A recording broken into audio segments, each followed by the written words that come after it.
Every December, we plug in billions of lights, these tiny sparks chasing back the dark. But what if just one spark could power every light on Earth forever? So for over 70 years, scientists have chased a dream. And that dream was to bottle a star. And this isn't a metaphor, it's a real Earth-sized version of the engine that powers our own sun. So now we have two American startups that say they're close. So close they've promised to deliver fusion energy before you take the Christmas tree down this year. So we're not talking about steam engines or fossil fuels, just pure light that turns into electricity. So is this the year we break the law of economics and light the world from seawater? Do you think that one drop of water could change your life forever? Or could this just be another holiday ghost story? Stick around and find out on the next episode of The Archive.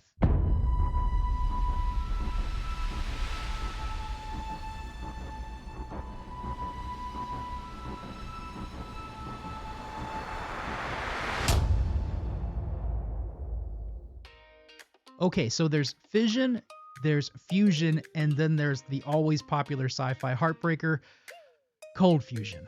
And not to be confused with Coldplay, though that might also make you cry, especially if you're the CEO of Astronomer. If you know, you know. So it was the energy miracle that wasn't, and honestly, it's still beloved by conspiracy forums and late-night YouTubers, but the dream behind it, the dream behind cold fusion, that clean, unlimited energy from a single drop of water, that's actually a real thing. So what we're going to be diving into today is the real stuff. I'm talking about the physics-backed, lab-tested, maybe even almost here kind of fusion. Is it finally time for humanity to bottle a star? And will there ever be the possibility of cold fusion in the future? But before we get into that, let's talk about fission.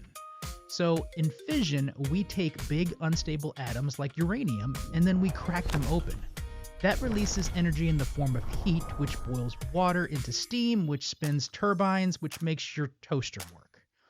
Now, the problem with splitting atoms is that it does make kind of a big mess. You get radioactive waste that sticks around for centuries. And if something goes wrong, let's say a meltdown, you're not just flipping a circuit breaker, you're basically evacuating a zip code. Now, take the idea of fission and flip it inside out. Fusion doesn't split atoms, it squishes them together. And fusion is what actually powers the sun and the stars. And if we could make it work here on Earth, it's the closest thing we've ever had to free, unlimited, clean energy. I mean, can you imagine not getting an electric bill? But I'm pretty sure they'll still find a way to charge us for it. But hey, it's a great idea. Fusion, the handsome younger brother who is clean energy, non-toxic, uses seawater, and creates unlimited free clean energy. So those are the differences between the two and why we're heading one direction over the other. So fusion fuel, it's basically hydrogen found in water. And there is enough of it in the Earth's ocean to power civilization for millions of years. And when it fuses, you get helium and energy, and that's it. There's no meltdown, there's no nuclear waste. It's kind of like trading a flamethrower for a glow stick that never dies. And just on a side note, there's fusion right now, but you may have heard something called cold fusion, which I'll get into a little bit more at the end of the episode if you're interested in what that is. That was the holy grail idea. This idea of room temperature fusion that could power the world without giant reactors. Now, unfortunately, it was more ghost story than gospel, and nobody could replicate it. Cold fusion became kind of this scientific punchline, though some folks are still trying to make it happen, and we'll get into that. Find out more about cold fusion at the end of the episode. Now, picture this with me. We have the sun, and every second it fuses over 600 million tons of hydrogen. That energy travels 93 million miles and shows up here on Earth 8 minutes later. And you might recognize it as sunlight. The sun, it's doing it effortlessly. We are trying to recreate that same engine inside a warehouse in Washington State. But you can imagine, it's a little bit tricky. You've got to heat gas to 100 million degrees and then trap it long enough for it to fuse. And we're talking about like hotter than the sun temperatures and inside a magnetic bottle without melting the bottle. All right, but here's the huge part. In 2022, US scientists finally hit a milestone. A fuel pellet gave off more energy than it absorbed during fusion. That right there is called ignition, the spark that worked, if you will. But the lasers used to spark it, a little bit of a problem. They may have pulled in more than 100 times the energy they got back. So imagine using a whole neighborhood's worth of power just to toast one slice of bread. So here we are today. We have two startups, one called Helion and one called CFS. And they both say they're close. And when I say close, it's like before the Christmas tree comes down at the close of this year close. Fusion that actually gives more than it takes. And no gimmicks here, just grid-ready power. At least that's what they're saying. So is this the moment humanity actually catches lightning in a bottle? Or is this just the world's most expensive science fair project? That's the question at this point. Forget fusion reactors buried deep in government labs. The race to bottle the star is now more of a startup story. We got hard hats, venture capitalists, and a very public promise. Corporations haven't really had a good track record with public promises. So Helion's machine is called Polaris, and it doesn't look like your typical sci-fi donut. It's more like a magnetic railgun that slams two rings of plasma together at over 1,000,000 miles per hour. They compress it with a magnetic bear hug, and skip the whole steam turbine step. That energy, they say, goes straight into electricity. So think of it like a fusion version of wireless charging. There's no boiling, there's no spinning, just a zap, and you have electricity. And here's their big idea, is that they're aiming at a high 50 megawatts. 50 megawatts! In a building the size of a grocery store, which will be enough to power about 40,000 homes. So they've even signed on to a huge power deal with Microsoft, the makers of Windows. And it's a first of its kind of deal, but to be able to deliver this, they gotta do something that's unheard of at this point. And the idea is that they have to fire a fusion shot every single second without fail. And honestly, that's like jump starting a car 1,000,000 times without the cables melted. So no pressure there. And meanwhile, across the country, you have Commonwealth Fusion Systems. I like to call them CFS. And they're betting on something more familiar, and it's called the tokamak. The tokamak, one day I'll get it right. It's a donut-shaped chamber wrapped in the world's largest magnets. And CFS isn't trying to invent a new kind of fusion, they're trying to scale it down. And their secret weapon, well, it's supermagnets called HTS, or high-temperature superconductors. Basically like magnetic duct tape on steroids. And here's the thing with them. They've already built a magnet that hit 20 Tesla stronger than anything that ITER, I call them ITER, the giant European reactor that's been under construction for over a decade. Now, their plan, it's supposed to go into effect by 2026. They're supposed to hit net energy gains by 2027. And then they're supposed to build a commercial plant by 2030. And they've got some big backers. I'm talking about Google. They've already signed up to buy their electricity for obviously Gemini and their AI systems. Crazy, right? Helion is faster currently. It's riskier though, and it's skipping the steam process. And CFS is slower, but it's safer, and it's leaning more towards proven physics. Now, both are funded, focused, and full of brain power, but it really is a tortoise and the hare type of situation. And the real question isn't just will fusion work, it's who gets there first and what happens when they do. And stick around, because coming up, we're going to talk about how climate change, AI data centers, and a trillion-watt future, they're putting some pressure on fusion's holiday deadlines. Let's see what that's all about.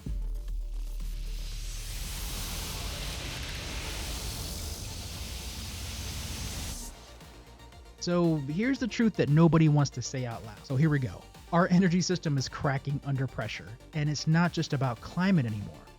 AI itself, if you've been following it like I have, is exploding. And I mean literally. The power it takes to train one of these new mega models is the same as running a small town. And that's before you even hit the generate button.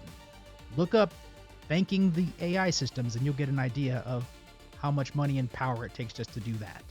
But you stack that on top of rising heat and failing grids, and basically a world trying to hit net zero before the oceans are rearranged on the map.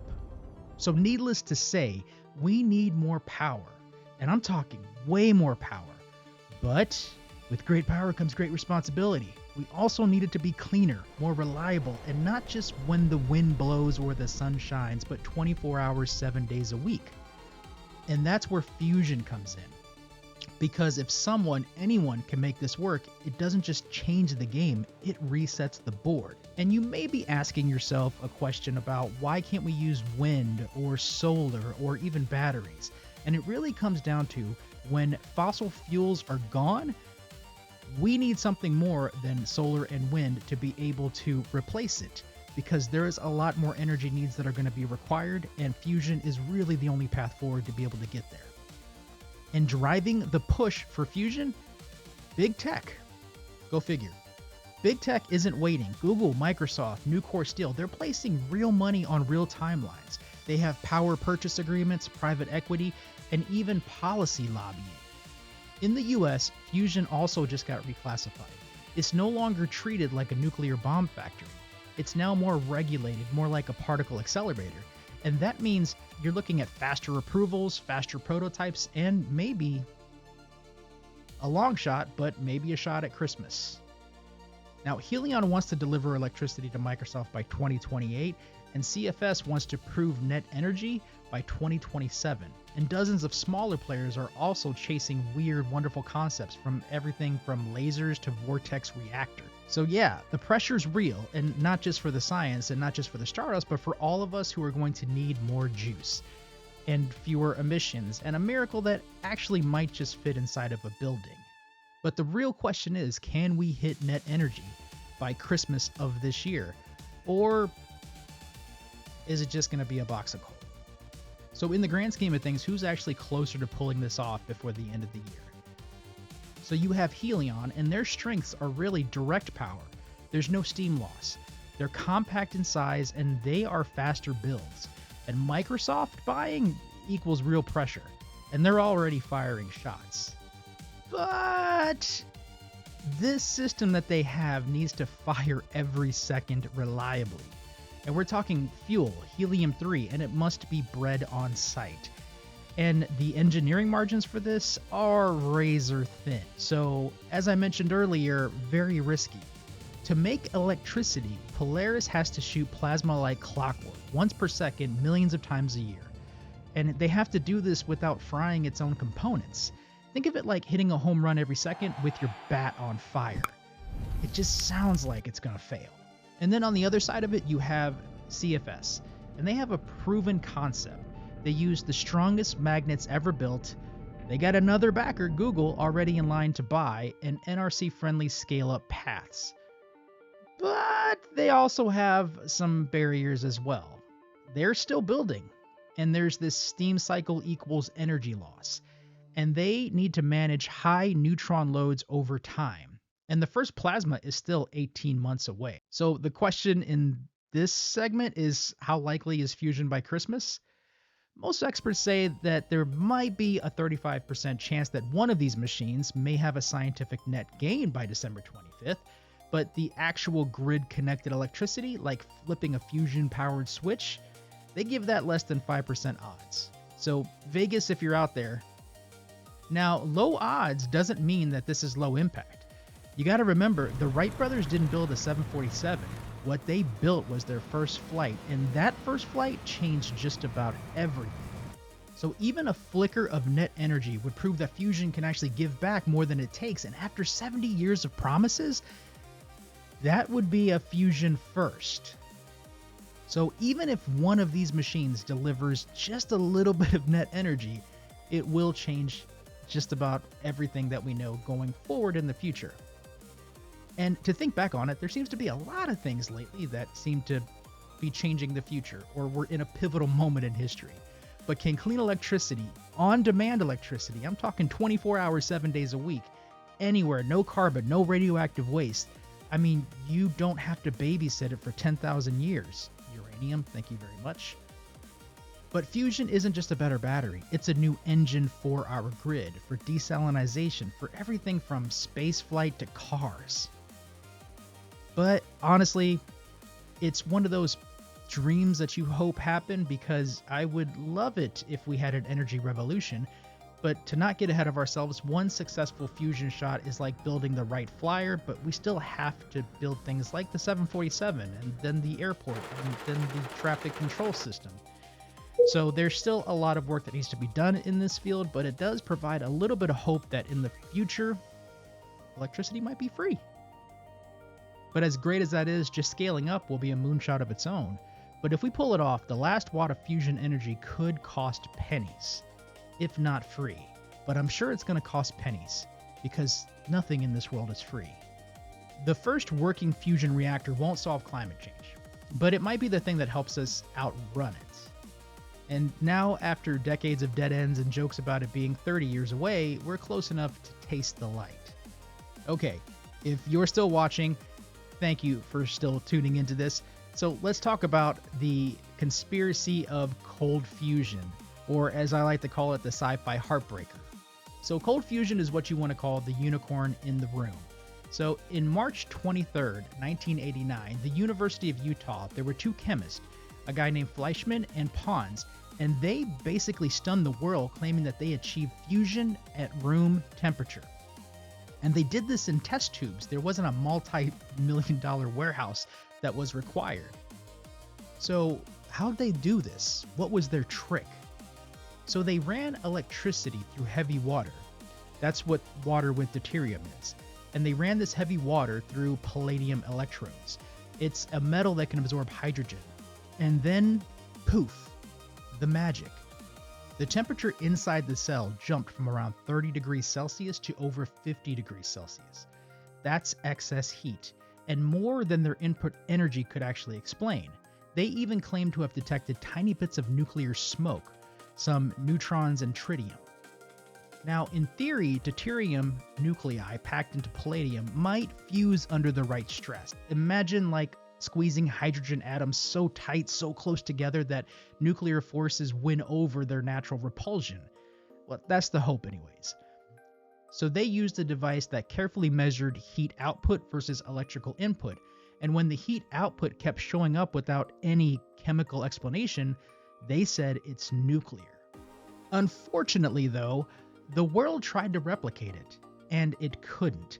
Labs around the globe found no excess heat, no consistent neutrons, no tritium. In fact, better measurements revealed a simple flaw. When they accounted for evaporation and recombination of gases, the heat anomaly just vanished. And by late 1989, mainstream science had moved on.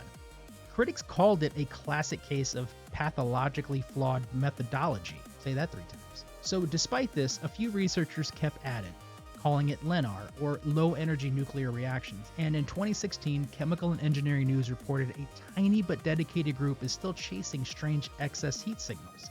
And even Google funded a replication effort, which later was confirmed they found no reliable evidence. On the other side of it, in January 2025, just this past year, The Guardian actually ran a letter from respected physicists saying editors had blocked papers showing progress and that few firms are now claiming lab-scale LENR results. But here's the catch. None of those claims have been currently peer-reviewed just yet. So, of course, this type of news generates a lot of conspiracy theories. Theories like oil companies buried it, or even the government hid it. And even Wired reported that Navy researchers quietly studying cold fusion long after it was tabooed. But here's the thing, there's zero evidence any breakthrough is being secretly deployed, and even if it were, the future energy demands, like powering AI data centers or Mars missions, aren't going to be met with tabletop LENR. We need gigawatt-grade fusion to be able to accomplish those goals. Magical if real, but unlikely given everything that we currently know. It has a sliver of intrigue, but honestly no reproducible path forward. As one scientist put it, extraordinary claims demand extraordinary evidence, and that's not just here yet. Now that said, science is allowed to be surprised, and maybe someday someone's going to crack cold fusion. But right now, real fusion, requiring million-degree plasma and mega magnets, that's where we're placing all of our bet. So my final take on this is, where does it leave us? Fusion might not beat Santa this year as far as getting us this type of Christmas present, but you can definitely tell something's shifted, and we've gone from an if situation to a when situation, from textbooks to construction sites. Now, it's taken 70 years to get this close, but this is probably the closest we've been because we've got billion-dollar industries betting on this. We've got super magnets and plasma hotter than the sun, and we're still trying our best to chase the cleanest watt in the universe. With the onset of AI and climate change, and now governments that are removing some of the restrictions of being able to get these things off the ground, it's once again not a matter of if but when. So it might not be this Christmas, but it's coming. And that hopefully will give us a present for a brighter future. Thank you for watching today. I really do appreciate it. And hit the subscribe button if you like the content. Hopefully you enjoyed this episode. Send me some comments about what your thoughts are on this. I don't always get it right, but I try to be enthusiastic about what the future of science and technology looks like. With that being said, see you on the next episode of The Archive.